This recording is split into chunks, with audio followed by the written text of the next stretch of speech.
second.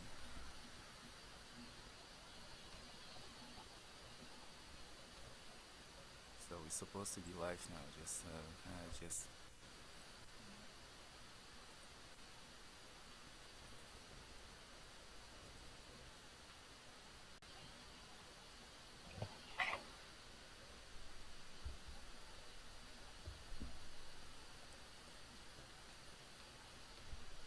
Hello, everybody. Welcome to the Magnificent. My name is Hervé, and we do have a special guest in the building, Flavia. How you doing? I'm good. How are you? I'm doing fantastic. Thank you for asking. So, just before we start everything, I want to thank you for accepting this invitation. I connected a few weeks ago, a few months ago actually, with Dr. Norom, Yeah, the president, a BPO president. So it's Black Physician Association of Ontario. So correct. I connected with her a couple of weeks ago because a couple months ago because I liked her story. I liked how she was be committed to the helping the community. She was an engaged doctor. She's making sure that all the peoples are have a better life. She's making sure that she actually contribute to her community. So this is things that we want to promote. So I'm very happy and very honored to have you on the show. Before we start, I want to give a quick presentation of who Flavia is. Flavia is actually a resident doctor. She's in Ottawa, so I just want to make sure I say yeah. So she's in Ottawa. She's in the lead of a BPO resident BPO. So you're gonna give it a little bit more about that. So how are you doing today? I'm good. How are you, Hervé? It's nice to meet you. Yeah, I'm doing great. Thank you for asking. I really appreciate it. So before we go, we are now live with people. Listen, people can see us live on YouTube and all that. Okay. So I just also wanted to before we start, I wanted. I want people to be familiar with Flavia. Who is Flavia? And so I want you to take me back a little bit. And the little girl, little Flavia, who started this journey, this crazy journey. So I'm very excited to hear your story. So who is Flavia? Okay, So for sure. how were you? How did you choose? Okay, so how did you choose your career, becoming a doctor? So just want a little bit more about, Yeah, I think growing up, I always loved school. I think I was a nerd from the start, like from kindergarten. And which I is was not a born bad and thing. raised. It's not a bad thing at all. I was born and raised in Ottawa. Um, yeah, and I did well in school. I really liked like science, specifically biology. I liked learning about the human body.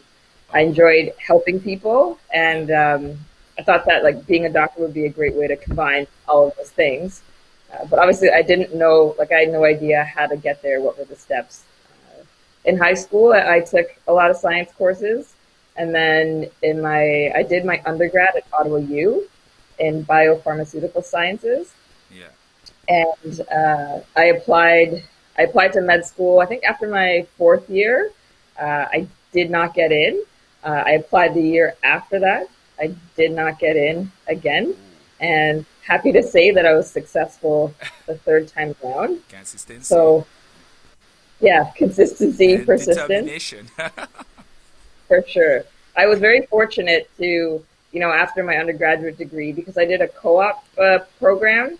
Yeah. I did a co-op placement at Health Canada, and I actually got hired there right after my undergrad. So I wasn't, just sitting around doing nothing. I was working and getting experience. So in hindsight, it was kind of nice to have a bit of work experience before going into med school. I think it helps with your perspective and learning how to deal with people and talk to people as a doctor. So I think that experience was helpful. I did Oh, medical school in Toronto. Yeah, okay. So yeah. I want to take you. I want you to walk me a little bit back to take me back for as sure. the young. So who did you model your? So did you have a role model? Did you have someone that you wanted to you portray as an example to become a doctor or something like that?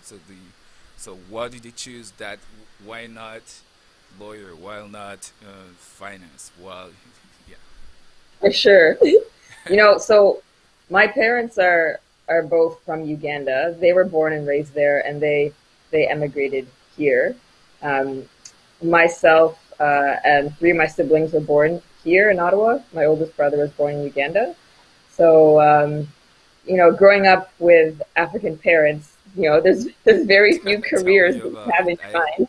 I Like know. you said, doctor, lawyer, engineer. Yeah. You think those are the only three jobs. Doctor seemed to be the one that suited me the most. I don't like arguing. I'm a middle child myself. I'm not into conflict or arguing, and being a lawyer just seemed way too adversarial for me. It's not in my personality. I don't have what it takes to be a good lawyer. I don't think. And yeah, doctor was seemed like a good option. I didn't know any doctors growing up, like any black doctors, Yeah. aside from my personal doctors, like my pediatrician and my family doctor. Yeah. Um, I didn't have that person to aspire to. But I think a lot of that's changing now, which is great. There's a lot more of Oh, us now. okay. So do you have siblings or do you? Yeah, so I have four siblings. None of them are into like medicine or sciences. We all are doing very different things, so it's kind of cool. We had the same set of parents, but we just took our paths were totally different. So okay. Yeah. So yeah. So I'm a little bit. I'm back again with the young Mm. girl, the young Flavia. So when you graduate, so I want to start from the elementary school, right? So Yeah. when you graduated from elementary school, you went straight to in high school. So were you a student very strong in biology or stuff, chemistry, stuff like that? Were you good at those? I was like naturally I was good at it, so that's what I trended towards, and math as well. But I was also, like sporty. I played a lot of school sports. It's nice to have things other than just like sciences or studies. So I was into sports as well. I did middle school in Ottawa, like in the like, Overbrook area, um, and then the high school I went to in Ottawa called Colonel By High School. One of my middle school teachers suggested I apply to Colonel By because it has the international baccalaureate program, Yeah. like sort of an enrichment program. And so I applied and got in. So that's the reason why I went to Colonel By. Oh, okay. One of my What's teachers he really supported me and like encouraged me to apply to this program. okay? Okay. Now you done with the high school, and so I will assume you went to what, college or university right after that. University, yeah, I went to the University of Ottawa and Okay. studied. I did a science degree Okay. in biopharmaceutical science, and my program it was normally 4 years, but because I did co-op, it added an extra year. Okay. I thought that it was worth it at the time because you get a year of work experience and Yeah. you get paid. That's So that's fantastic. that's what I did. Yeah. Okay. Yeah. So And if I hadn't done that, I would have never had that opportunity at Health Canada, um, and I wouldn't have had a job after graduating so easily lined up. So I recommend co-op to all students if they can because it's really good to get work experience while you're in university. okay. Yeah. That's amazing. Yeah. That's absolutely the point of this show Mhm. to have people like yourself sharing the story to inspire you. Yeah, Because I think it's very important we promote person for people like you, people who they work hard every day, but they work in the silent. So I think it's about time that we should use an echo voice to to make sure that it goes further and further to promote people like yourself who are doing an amazing job. So we're gonna go back. We're gonna come back to that then later on. But now, so when you completed your bachelor degree, so I will assume it was a bachelor degree, yeah, right? So yeah. I okay. completed. Oh, I have to think back. 2000.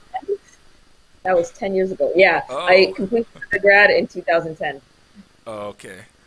And after the bachelor degree, so what happened? So what was the So next yeah, process to become? Yeah. yeah. So I applied to medical school. I didn't really like. I didn't know. I had a few friends that had applied and got in, but other than that, Like I didn't know sort of like the proper steps to take, and I didn't seek out enough help in the beginning, which I think is why I wasn't successful the first few times around. But of course, hindsight's 2020. Um, I was fortunate, like I said, I was working at Health Canada in the product safety department. But yeah, applying to med school, it's a process. You can only apply once per year, and you have to do interviews before you're accepted. So if you apply and you don't get an interview, then that's it. It's over for you for that year. If you apply and get an interview, that's great. And then after the interview, you find out if you're accepted or not. Um, Sometimes after the interview, they put you on a wait list. If you're not accepted right away, you're on a wait list. That happened to me the second time I applied. I was waitlisted at University of Ottawa, and then I didn't get in off the wait list. And so, of course, obviously, that was disappointing. And I told myself, I'm not going to apply again because I don't want to put myself through this. And I was pretty heartbroken. But my my boyfriend, now husband, but boyfriend at the time, uh, he was like, no, like, you're not giving up. Like, you got to do this again. I'm glad you did. Yeah, so I mean, when you look at the bigger picture, so I think you seem by listening to you, you seem like very passionate. You really love what you were doing. Uh, you look more. You sound like you had a vision. You had a plan. You knew exactly where you were going to in order to to reach your goal. So now when you graduate from doctor, so because right now you're a resident, right? So am I correct? Yeah, Yeah. yeah, Okay, so you're a resident doctor. Can you because I think there's a lot of people. I mean, including myself. So I'm not, so they're not really clear about what resident mean. A resident doctor. Can you clearly explain what a resident doctor is? yes, gladly. So, um, a resident doctor is someone that has finished medical school. Okay, so they've completed a 4 year medical program, and they have an MD. And a resident is someone that's training in a specialty. So I chose family medicine as my specialty. So I refer to myself as a family medicine resident. Um, I can see patients on my own. I can write prescriptions and that sort of thing. But whenever I'm doing this, I'm always being supervised by like a full doctor, like a staff physician, we call them. And so, like as a resident, I couldn't just open a clinic, and start seeing people because I'm under a trainee license, so I have to be supervised by someone. Um, Oh, okay. so residents, yeah, and specialties range anywhere from family medicine to general surgery to pediatrics. There's tons of specialties that I hadn't even heard of until going to medical school. But the common ones people know, like family medicine, cardiology, all those sorts of things. Okay. Um, Residents work. we work. We work long hours. We Yeah. are salaried by the Ontario government, so we're considered like Ontario government employees. So Yeah. we have like you know benefits and all of that, which is great. But we work quite long hours. I think on average, I would say like 60 to 100 hours a week, depending on your specialty. Yeah. And then we also do what we call call shifts. So when a resident says I'm on call, that means they're likely um, in the hospital for 24 hours working. Okay. Yeah. So I want to bring it a little bit back in the resident. Yeah. So for how long is the process? So for how long does that go for? So Yeah. Yeah. So it ranges. It depends on your specialty. Family medicine is the shortest. It's a 2 year program. And the longest, I think, is neurosurgery. It's about 8 or 9 years, oh understandably, because you're becoming a brain surgeon. yeah. But I would say, on average, most are about five. Um, most specialties are about 5 years. Some of the 5 year programs, like for example, obstetrics and gynecology or general surgery, oftentimes after residents complete the program, they'll do what's called a fellowship. So it's another step, like in between uh, becoming a staff physician in between a resident. So an example I can give is internal medicine. It's a 3-year program. They generally work in the hospital on people that are admitted to the hospital. And then you can do a fellowship in like cardiology or um, gastroenterology or nephrology. So like you're subspecializing uh, in usually like a specific organ or system of the body.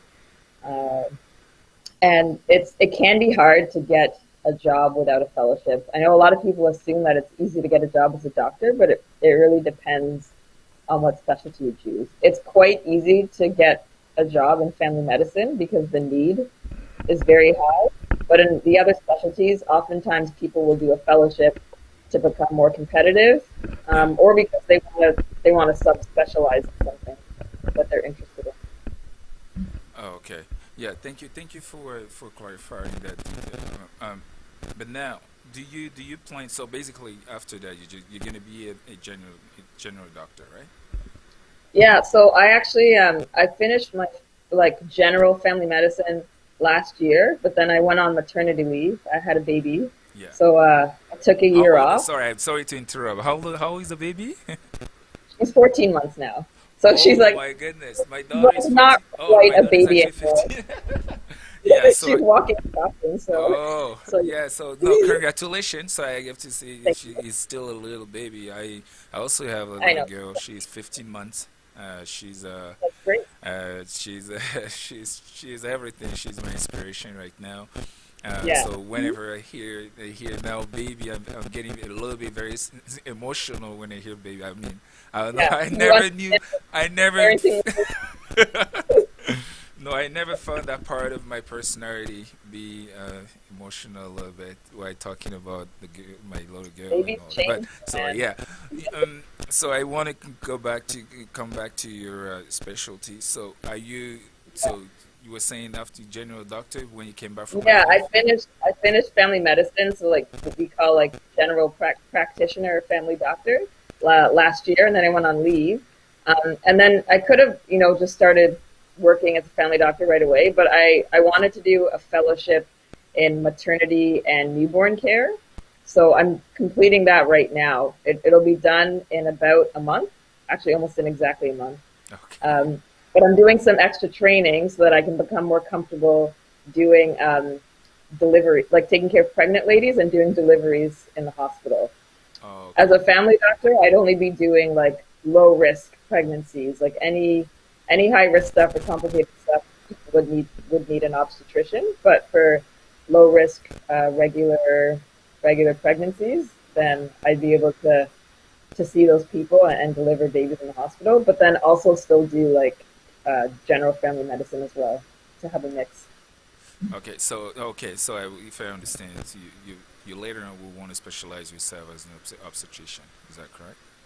Well, I'm doing some extra training so that I can deliver babies in the hospital, but I'm still also going to do general family medicine. Oh, okay. Um, Family medicine's kind of nice because there's many different fellowships you can do after completing your general training. You don't Yes. have to; they're optional. But it's nice because you can combine like your regular family medicine practice, like seeing patients in clinic, but then also have something else on the side. And it's nice because it sort of breaks up your practice a Oh, little okay. bit. Yeah. Okay. Wow. So, so in total, how many years does that take to become a doctor? Okay. So, Yeah. So 4 years, well, 5 years of undergrad because I did co-op, and then 4 years of medical school. It's 9, and then 2 years of family medicine, so 11, and then my fellowship was 5 months. So yeah, 11 and a half years of wow, post-secondary training, that's serious. and I then mean, throwing a lot. yeah, I mean, it makes sense. You literally are working on people's body to make sure that they work well. So I Yeah. definitely understand why the doctor is a high profile job. And So that's family medicine. That is, I just want people to think about this. That's the shortest residency. Family medicine is 2 years. yeah. Imagine doing a 5-year residency and then a 1-year fellowship. It's like an extra few years easily. And a lot of people do that. So, Yeah, so I also so the main focus of this my conversation with you. So that's definitely why I wanted to have you here is because you're a member of the Black Physician Association of Ontario. So uh, you are you're a lead member of that organization. So I can you tell us a little bit more about BP? It's called BPAO, right? Black Yeah, the Physician BPAO. Association of Yeah, we call it BPAO, or Black Physicians Association of Ontario. It's a community organization formed of Black doctors, Black residents, and Black medical students, and allies as well. And our main goal is to, create a supportive environment for Black doctors and Black medical learners to improve the health of Black Ontarians. And a lot of this is through like education, policy, advocacy, and mentorship. Um, I'm actually one of the founding members of our resident subcommittee. So, our resident subcommittee were the Black Resident Physicians of Ontario, or BRPO, just for another acronym. But uh, we formed, I think I want to say in 2018, and so I'm on the leadership team. We organize events for our fellow residents, like wellness events. We do some mentorship stuff for medical students, like helping them prep for residency interviews, that sort of thing. And then we just do like social activities as well. All of that has had to be, mostly virtual this year, unfortunately. Um, yeah, but the BPAO every year does an annual education conference yeah. where people can present their research, and they try and pick topics that focus on Black health. It happens every year in February. Okay. This coming year, it's going to be virtual. So, Okay. yeah. Yeah. But I've been in the past in person a few times, and it's nice because like doctors from all across, Black doctors from all across Ontario attend. It's nice to, meet all of these people and network and that sort of thing. Okay. So now I'm talking for the black person, the black individual in the community. So Yeah. how can you impact him directly? So what are things that you're doing to directly impact the community?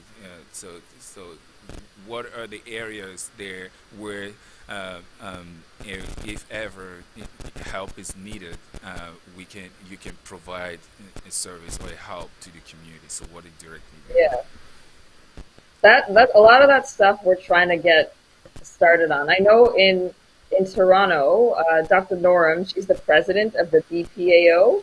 Um, she was one of the members that formed the Taibu Health Clinic. It's a clinic that focuses sort of on the health of Black and racialized folks, and they have a lot of community programs, things like like Afro Caribbean exercise dance programs, like culturally relevant education sessions on diseases that affect our community a lot, such as diabetes and high blood pressure. And so I'm not sure when Taibu was formed. I think it's probably around 10 years old or so. Yeah. And that's the first clinic of its kind that I know that's sort of geared towards Black health and actively doing um, promoting and educating, Black people on diseases that affect us the most. That's the first of its kind that I know of in Ontario. We don't have something like that in Ottawa. It'd be nice to get something like that in Ottawa over the course of my career. It'd be nice to see something Yeah. happen like that. Yeah, absolutely. So I want to share this is my personal experience. So um I wanted to see if you I'm seeing a doctor, a dermatologist, right? And Yeah, at the beginning it was because it's still because I trying to make mercy research to find a black doctor who can understand my skin. So you know what I mean. So it's without it, it's not a discrimination. So it's not that I did. So right now, I was looking for a doctor to help me with my skin because I needed some product. But it was quite difficult to find a doctor. I met some doctor, but it was quite difficult to meet to find a black doctor. I met some of them, but online when I Google yeah. later. But Now, how can you, because I'm pretty sure a lot of people are in the same situation. So they have an issue. They want to start. They want start to. They want to be consulted by a black doctor, maybe because you may understand them better. They want, you know what I Yeah, or mean. they So feel more to, comfortable for yeah, to sure. build a level of comfort when you, because at the end of the day, when you want to see a doctor, you also want to be comfortable with that doctor. So Hmm.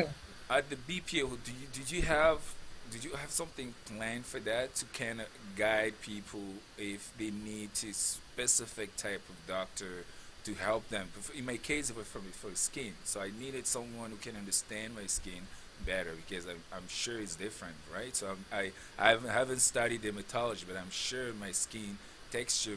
I don't know if texture is a term, but I'm sure the fact that I have melanin, there's certain things, there's some Yeah, the product that tone. I can use and stuff like that. So, did you have something planned like that at all to help people find the right doctor, or to Yeah. connect with those doctors?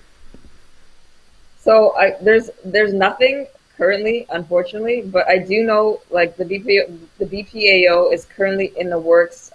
They've surveyed their members, asking if their members would be willing to be on a list where if someone contacts the BPAO asking for a black doctor in a certain city in a certain specialty in Ontario, that they could connect patients to them. Like a So yellow it's page, like it's up something like it's that? up and coming. It's not functional yet, but they've surveyed the membership to put the ask out there. So it's on us now to sign up for this. Because I'm still in training and I don't have my own practice, I haven't signed up, but I Yeah. fully intend, once I finish my program and I'm in practice, I will put my name up on that list so that if people ask them, I'm looking for a black family doctor in Ottawa, they can connect me with that person. So they are actively trying to do that because they do recognize that it's hard for people to find black doctors and it's a problem.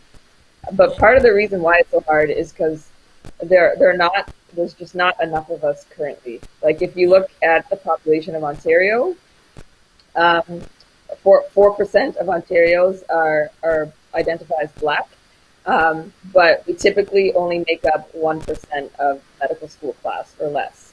In my class One at, percent at the of those university, 4%, right? when you look at medical school classes, like Yeah. 1% of the class is black, Oh, but okay. then when you look at Ontario, 5% of Yeah. Ontario is black. That's of course much higher in bigger cities like Ottawa and Toronto. Um, the gap is even bigger in larger cities. In my class, like in my medical school class, there's 260 of us, and there were two other black people in my class. So, Oh, like the that's numbers not are low. enough. Yeah, but it is getting better though. Like I'll say that there's been a lot of progress made in the last few years. Like the Yeah. University of Toronto is the first university in Canada to create a Black student application stream. So for students applying to medical school that identify as Black, if they want to be considered as part of this program, they have to write like an essay about sort of their work with the Black community and why they think they'd be a good candidate. And I think their files are reviewed by Black physicians and members of the Black community. And this year at U of T, there were 24 Black students in the incoming medical school class, and that's like unheard of. So when I saw that picture on Twitter, like my heart was, my heart like melted. I was so happy. So yeah, so U of T's been a pioneer in that, and that's where I went to med school. So it's nice that they've gotten the ball rolling. I know Calgary recently developed a similar program, and I think it's just getting started. And based on all the stuff that happened this year with anti-black racism being brought to the forefront, Yeah. a lot more schools I think are considering creating these streams. A lot of these schools already have similar streams for Indigenous students because they are also definitely an underserviced and underrepresented group So why in do they? medicine Why for do sure. they? So basically, that program is put in place to have more representation of the black community. Is that Yeah, correct? to have more representation. And people like sometimes, people think, oh, they're letting unqualified, people in just because they're black, and like that's not the case at all. They still have to meet all of the application criteria. Yeah. Um, but there's, I believe, not necessarily a quota, but there's a certain amount of spots if there's enough qualified applicants that are dedicated to people that are black, similar to other programs that for Indigenous students in medicine. So Okay. it's No. nice that's going. It's getting more common now.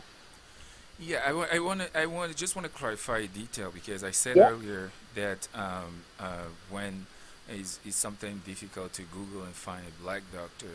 So I just don't want to sound like this is discriminatory.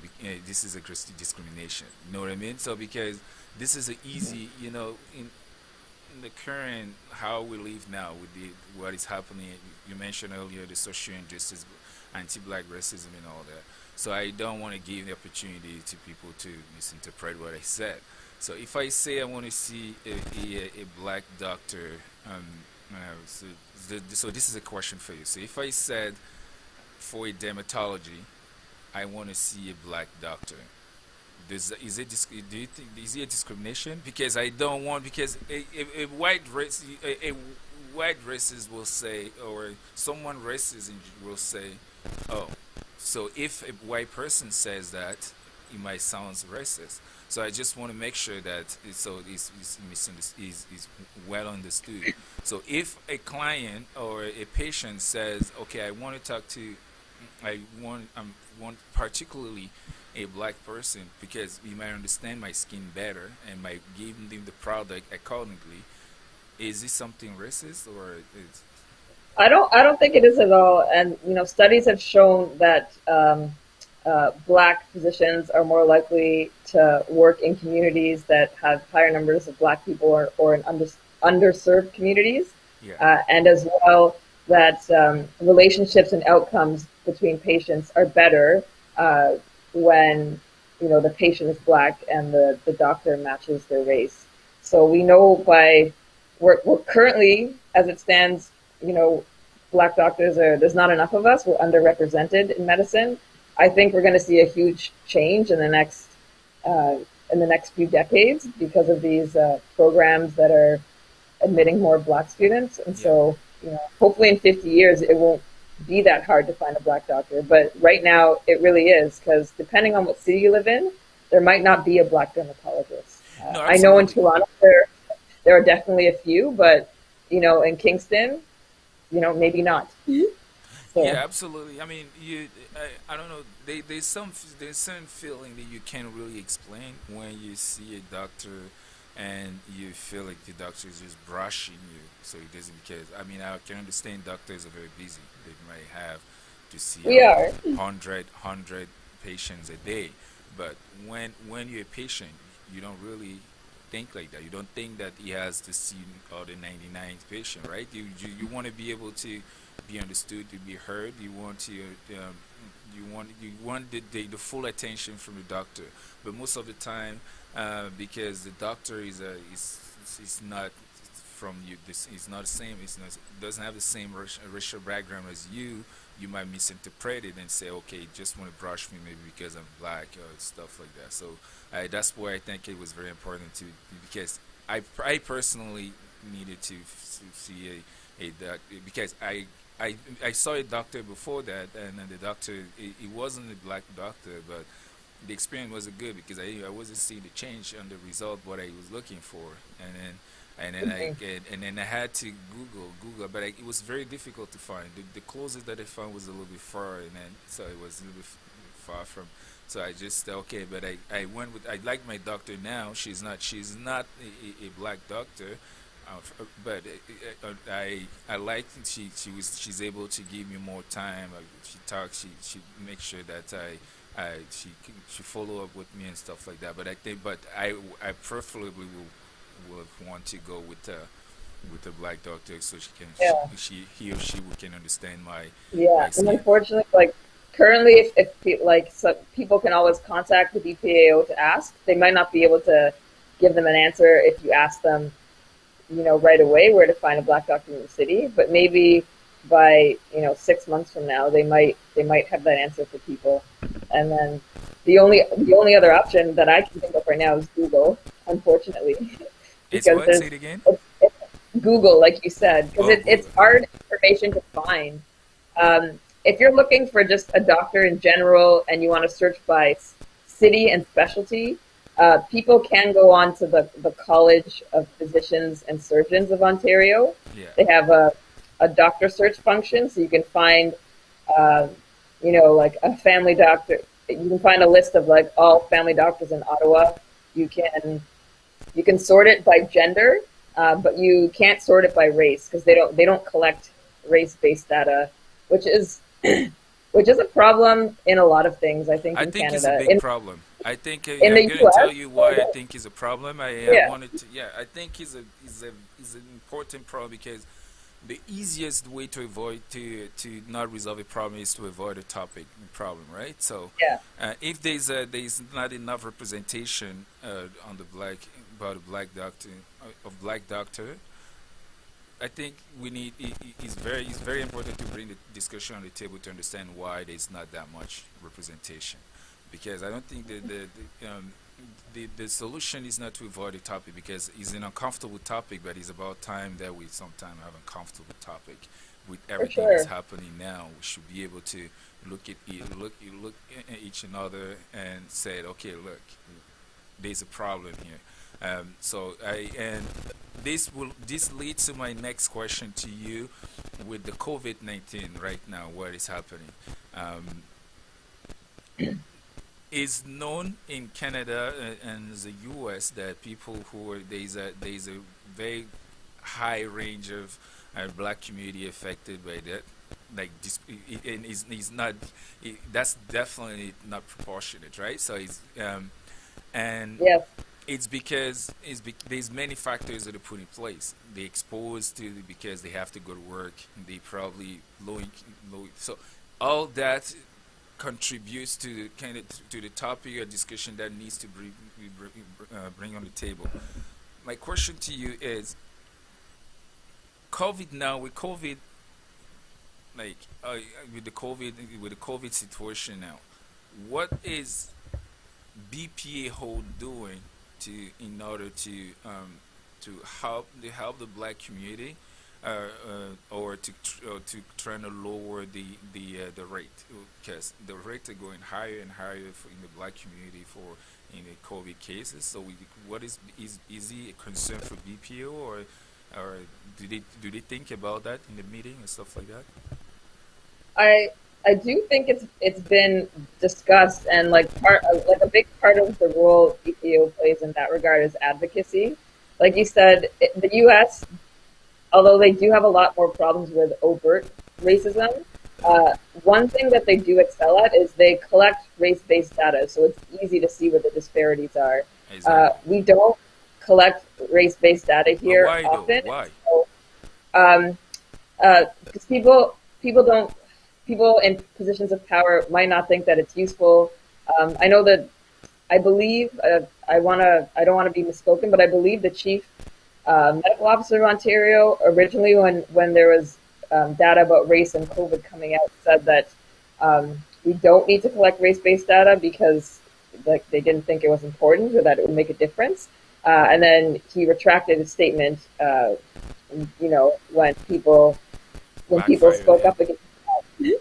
So a lot of the problem is we don't know what the problem is because we're not collecting it. And so the BPO is a big advocate, um, with government and with public health officials that we do need to collect race-based data so that we can see, so that we have the proof of that our communities are being affected more and how we can help overcome that because it's Yeah, you it's need hard to to overcome identify. something that you don't even know what the problem is. Yeah, exactly. You need to identify the problem in order to resolve it. So if the easiest solution is to avoid the topic, I think is it doesn't help us at all because I also know that I mean, yeah, you mentioned it earlier. In America, for example, they made it clear to come up with stats with on race based to make sure that they can Hmm. understand why black are most likely more likely to contract the virus than the non-black people. But I think Canada now is working toward that because I listened to Dr. Davila.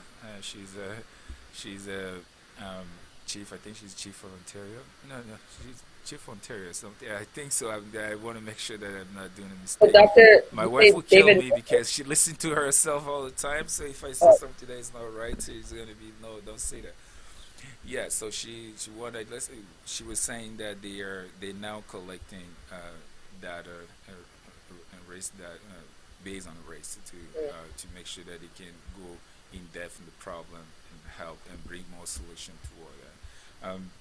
Now, are you so? I know you worked 12 hours shifts and all that. So are you concerned about the virus? So how do you I need to that from someone who is living the situation. yeah, As a doctor or resident or you working in the hospital, the frontline worker, how do you help help with your family? Because actually you're very exposed, right? So how does that work at home sure. with your husband and your child to make sure that it's safe? Hmm. Fortunately for me, like when COVID first hit, I was on maternity leave, and so I understand like the hospitals really like, weren't ready and weren't prepared for it. But by the time I got back to work, end of August, the proper protocols were in place. Yeah, So in the hospitals now, or even in clinic, you have to be wearing a mask with eye protection, like either goggles or a face shield, yeah. at all times. Okay, that's good. Patients are screened before they come in to, so they're not allowed to come into clinic in person if they're having things like fever or cough. Yeah, They have to go get swabbed first. Um, and then in the hospital, obviously the hospital can't turn people away. So if people do have those types of symptoms, they're placed into isolation rooms. The rooms are clearly marked, and then on top of the mask and face shield, you have to wear a gown and gloves. And there's a proper way to put all this stuff on and take it off so that you don't contaminate yourself. Lots of hand washing. There's Purell everywhere. Before COVID, I thought there's Purell everywhere, but now it's really there's it's everywhere in the hospital. So we wash our hands a ton. Um, and then as healthcare workers, there's a culture in medicine and in healthcare of feeling the need like you always have to show up to work even when you're sick. And so that has really shifted as well. So if people are sick, they don't come into work because you'll actually get in trouble if you do that now. So that you're where not you exposing mean what your among the colleagues. frontline workers? Yeah, like I know like residents take very few sick days, because it's hard to find we know that it's hard to find someone else to cover our shift. Yeah. And we don't want to, let the team down, but really like if people are having any sort of symptoms, like you have to stay home. They're pretty strict about that. And then myself, like when I get home, I change my clothes, I wash my hands. My original plan was to actually, like shower before I see my baby, but it's not feasible. She's 14 months old, and like when I get home, she runs to me, Yeah, and yeah, yeah, I'll yeah. only It's have not time to realistic. to wash my hands and change my clothes, and that's it. So that's how we've been managing. We follow public health guidelines, like when we go out, like indoors in public, like to a mall or something, we wear a mask. We we minimize the places that we go out to. We're doing a lot more online shopping. Um, that's that's pretty much it. Yeah. So I'm glad that you're with although you is exposed, you still make sure to keep your family safe. I'm glad that you guys are safe there. Um, Yeah. I also want to talk a little bit about a topic that is very sound. I mean, now the new generation, yourself and myself, we're more open about things like that. But growing up, those were not things that were necessary thinking about. Like, I want to bring a little bit like the mental health, mental. Hmm. Um, People are now very isolated. You stay home, restricted from seeing your family, your friend, restricted from socialize and all that. Um, do you believe that it has? this restriction has a big impact mentally that it actually affect? And if yes, or if yes, what do you think needs to be followed in order to help more with this? Because I can imagine it's not only from the black community. I think in the community in general, people are really affected. People are exhausted living like this. People are sick. They're tired of living isolated. I spoke with some friends before. They were to the sake of some of them. They said they're not even going to respect that. They're not going to follow that necessarily. They're still going to see their family for Christmas and all that. So, what do you think? What do you think is the easiest way or can be done in this case to help more Yeah, mental? there's for sure been a lot of collateral damage with these restrictions. People's mental health. I'm seeing this as a family medicine resident when I see patients in clinic. People's mental health has been severely affected. People are stressed. People that live alone, uh, parents that are working that have young kids who may be doing online school. Yeah. Like people are stressed and they're stretched thin. And like you said, it's not just the black community; it's everyone. Yes.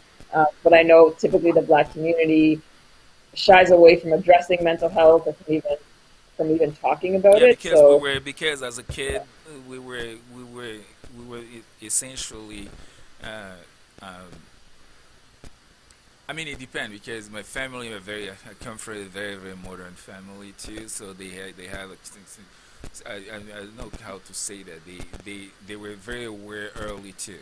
But what I also know in the community or around my family is also that when you're a kid, you're taught to be strong and showing your emotion about mental illness is like pointing your weakness and stuff like that people don't want to expose. I think this is a very yeah, wrong thinking yeah, because yeah, it's for sure like detrimental and damaging, particularly with black men.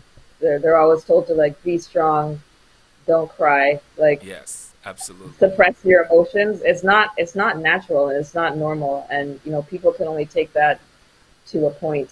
Um, Even growing up myself, like things like depression, anxiety, like right? stress, burnout, I it never knew wasn't those terms, like man. Me it too, wasn't talked about. I didn't know about this stuff until university, and me it's too. good now. Like teenagers know what it is. They can recognize the signs. They can seek help, and so that's super important because suffering in silence is bad. It can lead to things like suicide, and Right? Yeah. it's not good. But for sure, the isolation's been super hard on people, and I think it's because it's gone on a lot longer than we thought it would, and so easier in the summer to see people outside and to do outdoor activities, but that's Yeah. much harder in the winter, and there's only so many virtual things that people can take because it's not the same as in person, right? It's very also I wouldn't say that of course under your show I just wanted to quote me or to correct me if I'm wrong, but I think mental illness, mental health is a serious is a disease too. So it should be considered as malaria, as AIDS, cancer. Is actually you need to be diagnosed. You need to be so. I Yeah, mean, at some point or at some extreme, you have to take pills and stuff like that. So this is a serious deal, and most of the time it's not really mentioned in the community because we take it. It sounds like taboo, but yeah, and I encourage people, to like speak with their family doctors if they have one. If not, one good thing about COVID, if anything, is a lot of therapists are now doing virtual therapy, and yeah, so like sometimes all people need is therapy, sometimes they need medications, oftentimes people need both, and all of that is okay, but therapy has become a lot more accessible.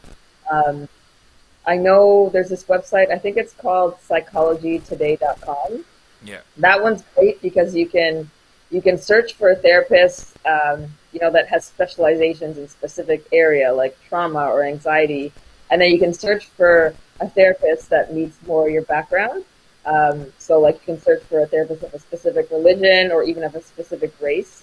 So you can search for counselors that are Black in Ontario. And because so many people are doing virtual therapy now, it's very easy. Yeah, I think it's psychologytoday.com. So Oh, that I okay. encourage people to like, yes, Is like what? if you need help, go get Oh, it. okay. I think it's called psychologytoday.com. I want to double check that so that I'm Oh, okay. not leading people to All right. um, the Psychologytoday.com. wrong I never website. heard of that. Yeah. Um, I Yeah, wanted to. that's what it is. Psychologytoday.com, where you can search for therapists um, in your specific region. The region is less important now because people are doing virtual, but yeah, you can search for ones of a specific race or religion or ethnic background. And so, yeah, Yeah. So now, Flavia, I wanted to ask you, what do you do? So when you're not working. So I'm yeah, gonna go a little bit of you. So I know you mentioned me earlier today. You had you have a little girl now, and also you're married to your husband. So what is Flavia does when she's not working? So what are your activities? So I just also want to, yeah. yeah. So right now, like I'd say 90% of my free time is taken up by my child because I'm gone and work long hours, and sometimes I'm gone for 24 hours, and then I come home and I sleep for like half the day. Wow. A lot of my free time is her, and it's tiring. My Oh, husband like is awesome. He's on leave with her right now, um, and it's nice that they get that time to bond. But yeah, yeah, when I'm home, she wants like all of my attention. But before having a baby, yeah. uh, I had more hobbies. I used to play the drums. I Oh, still okay. consider myself a drummer, but in med school, I was in a band with some of my classmates, and that was like a really fun outlet. Like it was fun being in a band. I miss that. I hope to get back to that. Do you have a When drum group? she's a bit older. Yeah, is it a group or a band? Oh, you just have a drum So at home. in med school, there's like a lot of different student clubs, and one of the clubs was like a rock band. We'd play at like our charity events and stuff. So I was Okay. the drummer in that band. I used to have because I live in a condo. I can't have like a real acoustic kit. It's way too loud. Your neighbors would hate Yeah. you.